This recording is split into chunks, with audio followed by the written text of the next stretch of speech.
everybody.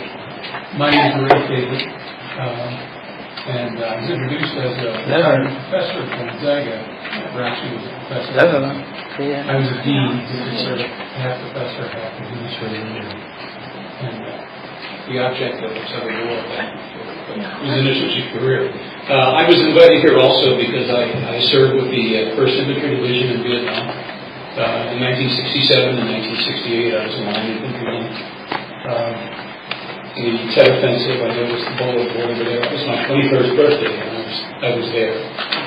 Probably the last person to have a good historical perspective on Vietnam is a combat infantryman. Because those of you who served there, you probably know that was the last thing on our mind was politics. Mostly it was about staying alive. But I recently had a very, very interesting experience, an enlightening experience. I was given the honor and the opportunity to work with Professor Ky Vu, and did some minor editing on the book that he's just published. And it was an amazing piece of work, and I recommend it very, very highly. There are a lot of things in there that I thought might be true, that are confirmed. There were a lot of things I didn't know about that I've learned something about, and I want to know a lot more about. The tactics of the military in Vietnam is something that I'm familiar with, but the strategy is a totally different question. And I've learned so much, and I'm honored to be associated with him. It's good to see such a turnout of people here. I'm sure that a lot of you probably share my viewpoint. Some of you maybe you don't. I remember one time I was here, I think it was last year, Mary, we were talking about the Ken Burns documentary on Vietnam. And through working with Professor Ky Vu and also the other Vietnamese friends here, one of the things that they mentioned about that documentary is something that I can second, and that is there were two main voices that were heard in the Ken Burns documentary. The one was that of American military people, and the other was military people who represented the Viet Cong and the North Vietnamese. The voice that was missing was the voice of the soldiers of South Vietnam. And people like the South Vietnamese Americans in this room today, who escaped from that horrible government there in 1975, at tremendous risk of their lives, both to themselves and to their families, and really are today successful and loyal Americans. That's a story that's yet to be told, and I'm glad that we get a chance to be part of it today. Thank you very much, and I'll be available for questions, especially the question and answer period. Anything you want to ask about the military of Vietnam as an infantryman, not an officer, just a line guy, sergeant. I'd be glad to share it. Thank you.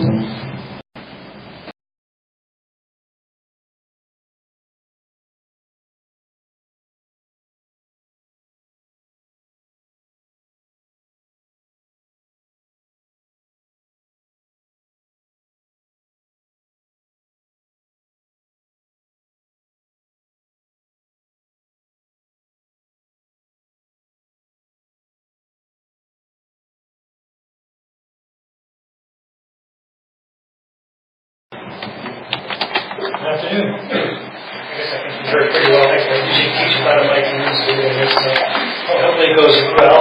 I'm Eric Cunningham. I'm a professor at Gonzaga University. Good to see my old colleague, Ray Fadeley, again, and to introduce to these new friends here. I've been associated with this group for about 5 years, I would say, and it's always a pleasure to be here. Today I made some semi-formal comments to the questions that were given to us by the organizer.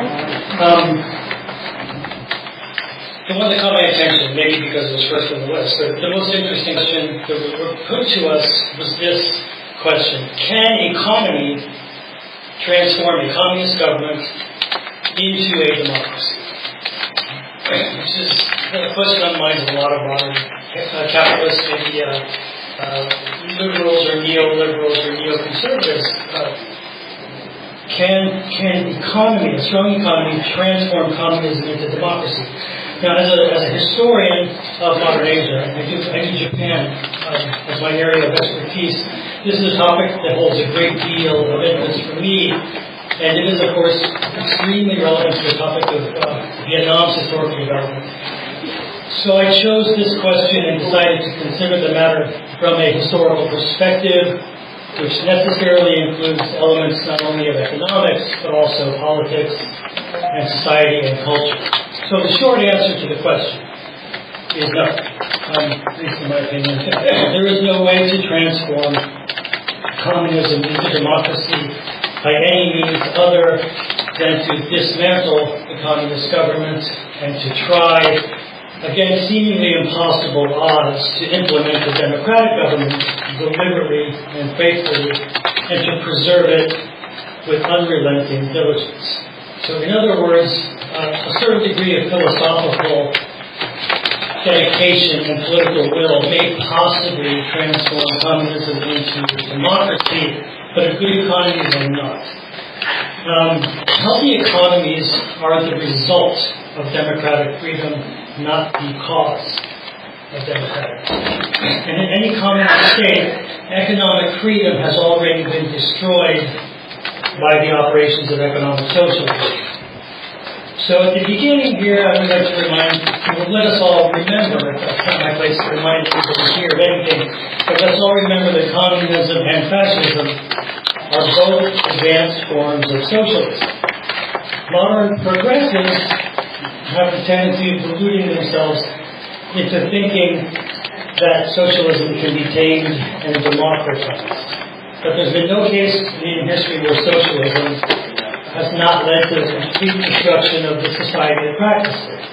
And on the way to complete destruction, socialism invariably takes people through the horrors of totalitarian government, perverting what always begins as a false valorization of freedom and rights, and turns it into an uncompromising top-down system in which the only freedom in the community is enjoyed by the state itself and the plutocracy that runs it.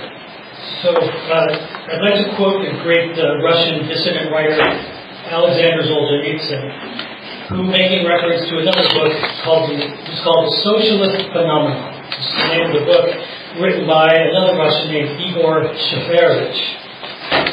And Solzhenitsyn observes that socialism, this is a quote, socialism of any type and shade leads to a total destruction of the human spirit and to a leveling of mankind unto death.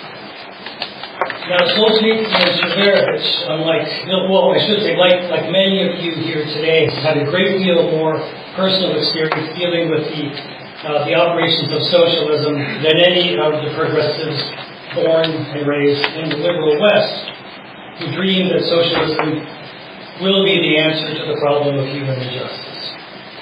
What always begins is the recognition of an imbalanced freedom, imbalanced human satisfaction in the mind of the socialist reformer always ends with the assumption of absolute power by the reforming Socialist Party.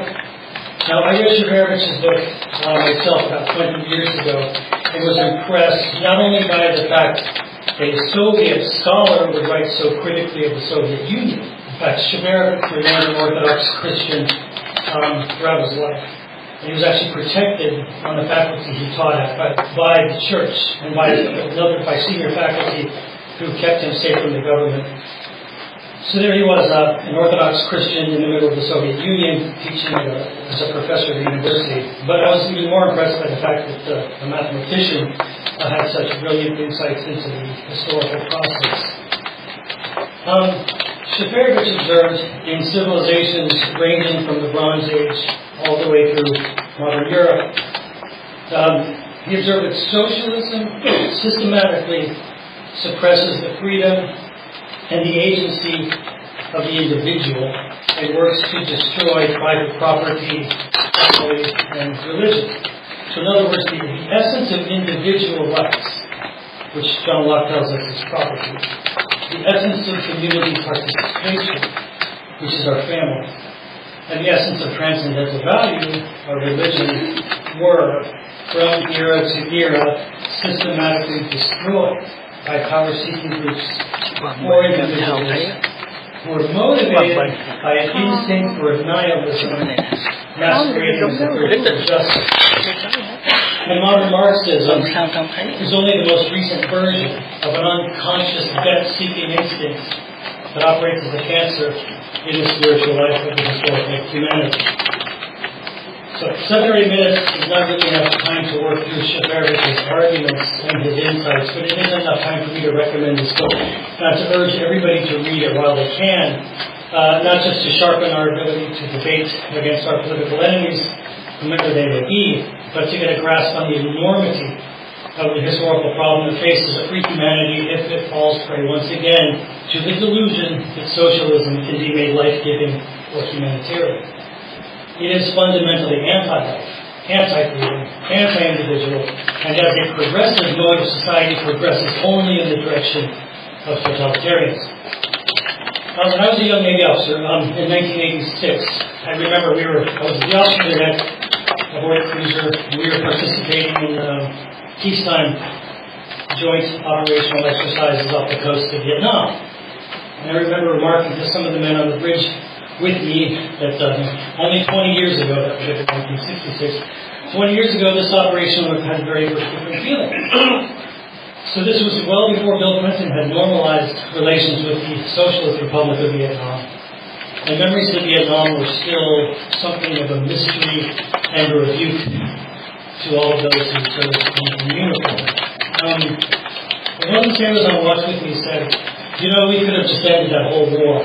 If instead of dropping bombs on the DC, we just dropped TVs and refrigerators and cars on them. Right? The whole country would have surrendered and become capitalist. And that's always been sort of this feeds back into the question, can the economy transform society? It's often believed by triumphant capitalism that turning free people into quasi-free consumers is enough to turn them into lovers of liberty and responsible participants in the democratic process. A quick look at our own economic life today would seem to indicate that relentlessly growing consumerism does more to prepare people for socialism than it does for democracy. And our current rate of moral decline and civic ignorance, 50 years from now, we may be having very different conversations about freedom and statehood. And 50 years from now, the Socialist Republic of Vietnam may be having the last laugh on us. And I pray that day never comes. But the question of how to transform an enslaved society into a free one, and how to keep a free one from becoming enslaved, is a matter of great importance.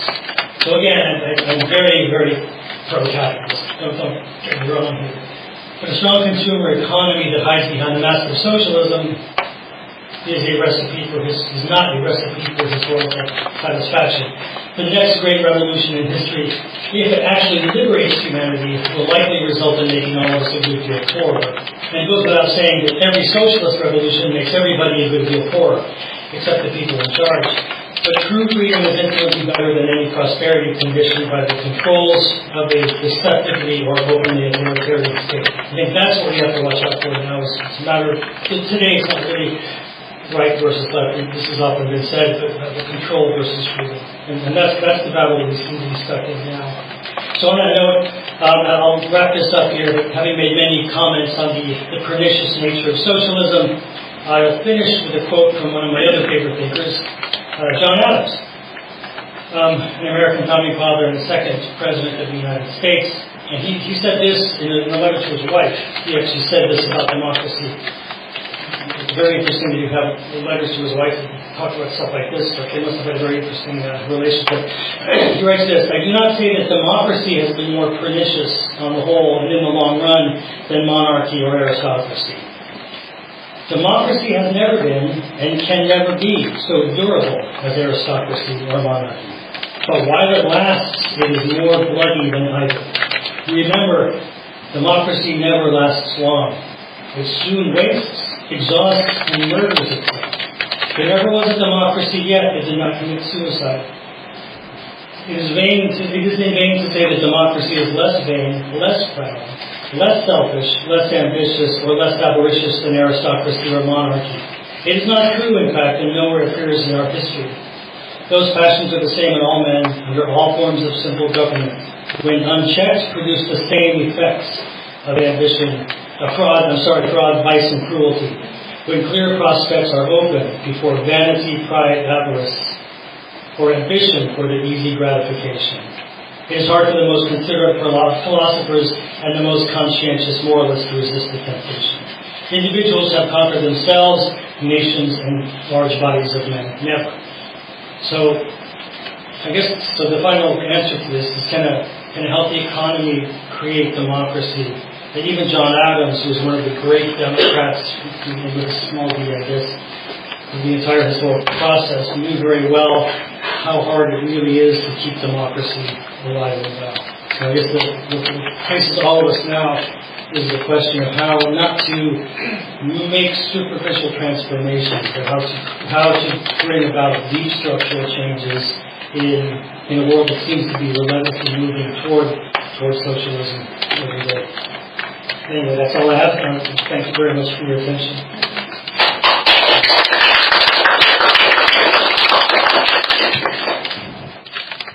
My name is Jasper, and it is my distinct pleasure and honor to be here today with this esteemed panel. I'm the odd man out today. I'm not an academic, nor am I an expert on Vietnam or Asia. I'm a journalist, writer, have been for nearly 45 years. But those decades, those years, have been very closely involved with Vietnam, Southeast Asia, and Asia in general. I've written a lot about that. I've interviewed people from all over Asia, including many refugees who have come here as refugees from communism in China, in Laos, Cambodia, Vietnam, and throughout the rest of the world. My introduction to Vietnam came in the 1950s, probably similarly to many of you here, in that I distinctly remember in grade school, actually it was just right up here on South Hill at St. Augustine's, being introduced to stories from Dr. Tom Dooley, where the nuns read us stories about what was happening in Vietnam and how Christians were being persecuted, about the torture that was taking place against the Vietnamese people by the communists. And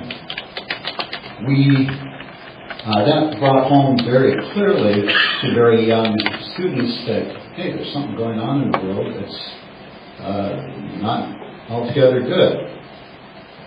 In high school and college in the 1960s and 70s, with the Vietnam War going on, I, like millions of other Americans, was trying to make sense out of America's foreign and defense policy, listening to all the various arguments and the news analysis.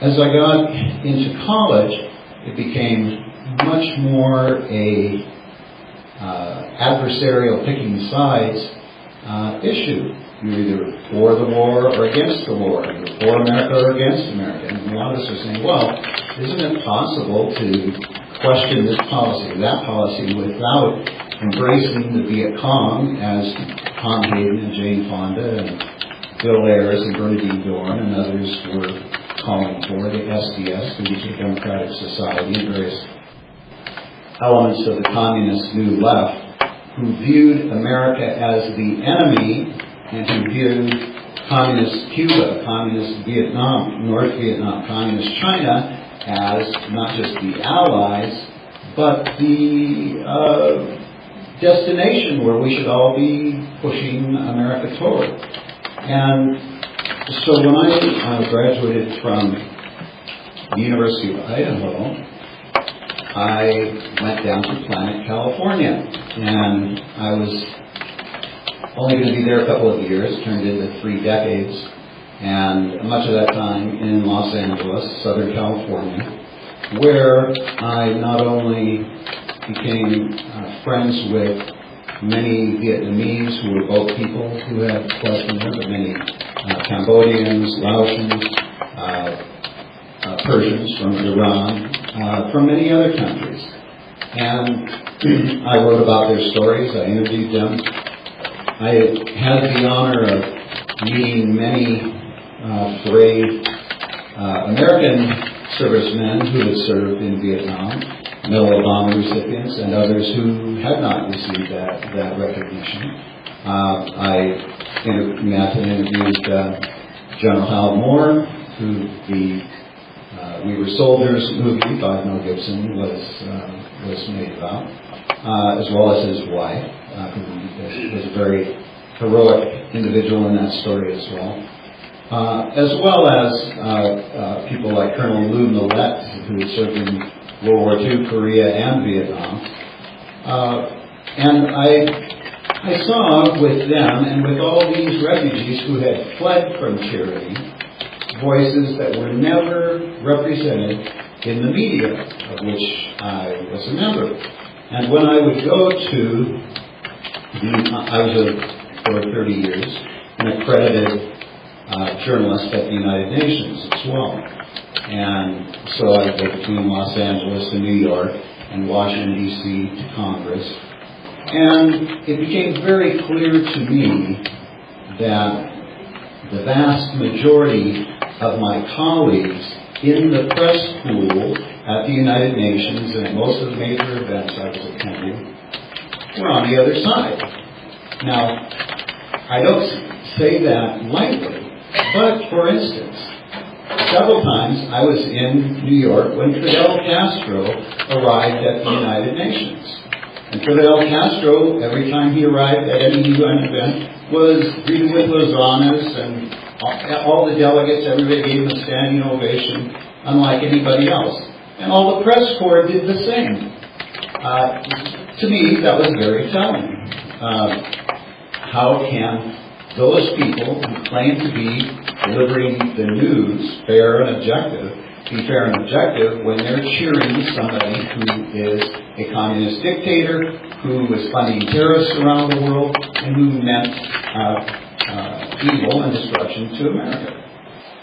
So, as I was in Southern California, I noticed many other things. I spoke at many colleges and universities, at UCLA, at USC, at Cal State LA. Many of the there's dozens of colleges and universities there. So I did a lot of debates, a lot of speaking. And in visiting those colleges, and I took graduate courses at several colleges as well. What became very clear to me, this is back still in the 70s and early 80s, is that the communists, socialists, and Marxists of various colors and stripes had already, at that time, largely succeeded in taking over the colleges and universities, academia. And over the last several decades, it's become more complete. And at that time, most of them were not doing it openly. They didn't declare, most of them, I am a Marxist, or I'm a Marxist-Leninist, I'm a Maoist, etc. No, they said, I'm a feminist, I'm anti-racist. They had classes on feminism and on Afro-Americanism and on Latino studies, all the different identity politics studies meant to fragment America and pose Americans against each other with grievances real or imagined or exaggerated. And they've been doing this and exaggerating this and expediting this over the last several decades. The same Marxist and leftist authors that I read in college in the early 1970s, Herbert Marcuse, George Lukács, Maurice Merleau-Ponty, Franz Fanon, all of those, Betty Friedan, that represented the left wing of academia back then, are still being forced upon our students today. And of course, they've added a whole huge new list to that pantheon, which our students are marinated in now, not just in college, but in kindergarten through elementary and then through college. And so it is little wonder then that we have so many, not just millennials, but even pre-millennials identifying as socialists or identifying as gender fluid or gender questioning or all these things. After they've been subjected to this for so many years, It's little wonder that they are joining the campaigns to ban the American flag, to refuse to stand at the national anthem, to tear down all of our monuments, because they believe that the United States is evil. The United States is a terrible place, they are told. We are uniquely evil. Seems that we have invented racism, slavery, exploitation, imperialism. Any kind of evil in the world has come from America. And then similarly, capitalism and Christianity are equally attacked. This is recognizable to me, at least, as part of the ongoing communist socialist attack that we've seen throughout all of the 20th century. And while many Americans have been misled to believe, in my opinion, that we won the Cold War and that communism is gone, communism is dead. No, it's very much alive here in the United States. It's very much alive on our campuses. Becomes very obvious when we see the reenactment of the Cultural Revolution, albeit not in as bloody a fashion as Mao Zedong introduced in 1966 with his Red Guards rampaging through the streets and dragging professors and teachers and shop owners out and hanging them and beating them and torturing them. But it's getting there. We are actually seeing examples of this on the campuses where Antifa hoodlums, many of whom actually call themselves Red Guards, and they actually have units called Red Guards, and they actually wear red bandanas with the communist hammer and sickle on, actually physically attack anyone who they disagree with. And so, yes, we are seeing, and many of them carry Mao's little red book, and many of them are invited onto national television, and none of this background is mentioned by CNN or MSNBC or whatnot. They give them a platform to speak on and present themselves as moderates while they're out carrying this out. So we do have a big battle still ahead of us. At the New American Magazine, where I've been editor and senior editor for over 30 years, going on 40 years. We have been in our print magazine and at thenewamerican.com, we're every day exposing things of this sort.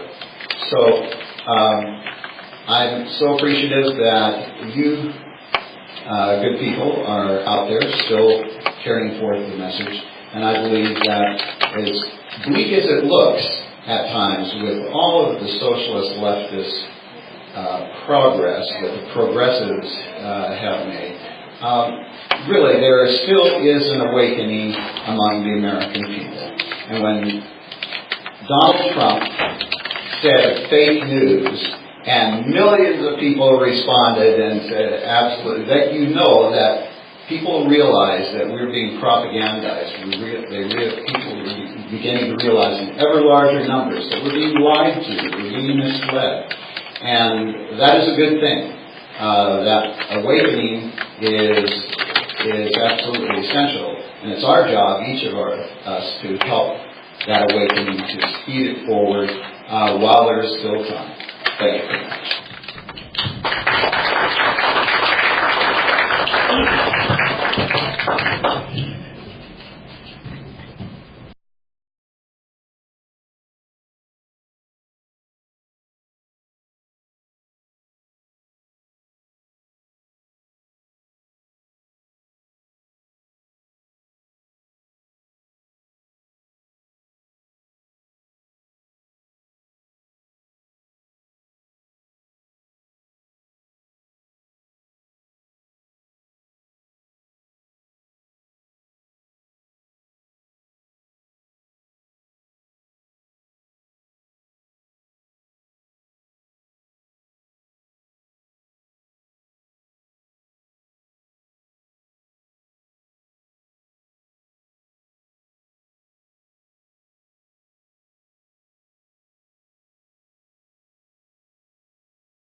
Good afternoon, ladies and gentlemen. Thank you. Thank you. I'm very honored to be here today, and I would like to thank the organizing committee for this opportunity to contribute to discussion regarding the future for Vietnam. As a student of the Vietnam War and the consequence of the loss of South Vietnam to communism, I could briefly frame the picture in a general way, and given the time available for my presentation. There are three prominent points. First, under the current communist regime, Vietnam will have no future. And second, the current communist regime will not last. And third, the next regime is a post-communist area. If it is available, it will not be communist again. Then Vietnam will have a future. So, why Vietnam will have no future under the current communist regime? Despite the Vietnamese communist ability to wage war, many studies of the Vietnam War reveal that first, they are not made to build peace, but to create conflict and disunity to their benefit as rulers. Second, and above all, they are merely a well-organized gang of bandits, highly skilled in oppressing and exploiting Vietnamese people. They did this in the name of freedom, equality, happiness, and social justice, and so on. They are beautiful slogan only. And third, their highest aim and skill was to grab power. They get power and to maintain control of that power and protect it at all costs. For the protection of that power, Hanoi volunteered to submit to China and make Vietnam an autonomous province of China, similar to Mongolia, Turkestan, and Tibet. To justify their act of treason, Vietnamese communist leadership promoted a slogan that said, "The survival of the party will guarantee the survival of each party member." Con đảng, con mình. This led the communist leadership to brutally suppress those Vietnamese patriots who had the guts to protest Red Chinese violation of Vietnamese territory on land and at sea. Hanoi's open border policy allows Chinese crossing the northern border freely without passport or visa. This open border is an effective measure leading to active migration of Chinese to Vietnam, accompanied by free import of Chinese goods without taxes. Two direct consequences. First, this is the dangerous policy of converting Vietnam into a sanctuary for Chinese migrants to come and who would overpopulate Vietnam in the near future. Second, Chinese are allowed to populate strategic locations in Vietnam that would threaten national security of Vietnam. Now the question 2, why the present communist regime will not last. The prolonged domination of communism in Vietnam left behind three consequences. First, the Communist Party members become a minority group of totalitarian ruling class, controlling all national resources, making themselves exceedingly rich. And second, the majority of the population are exceedingly poor, being robbed to their bare bone. They lost their basic right of ownership, right of free speech, and right of free association. Third, a band of opportunistic agents served the communist tyranny by enforcing the suppressive policy. These are the plainclothes Kurds, members of the secret police force, who would beat down all civil protests, which only ask for social and civil justice. So the majority of the destitute and miserable citizen will be the source of a potential uprising for the eventual destruction of the current order. Question number 3.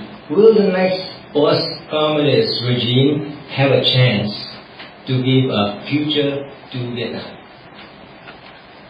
The chance is quite promising, considering the following 3 telling points.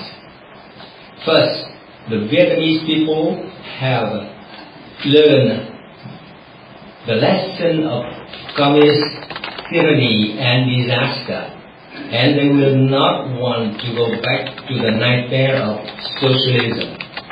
They want to have free choice in building the political system that would respond to national need and the people wish.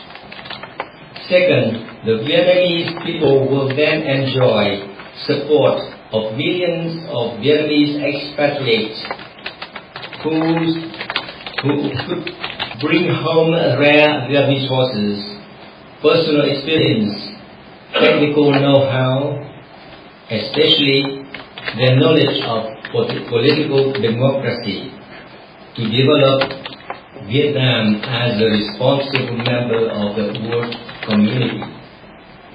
Third, as a responsible member of international community, Vietnam would generate mutual trust from international partners, leading to worldwide investment, cooperation for responsible development of good and fair trade. The above potential future of post-communist Vietnam is not without challenge. First, Vietnamese must prove to be trustworthy, reliable, honest, the 3 essential qualities totally denied by Ho Chi Minh's legacy of tyranny and irresponsible ruling.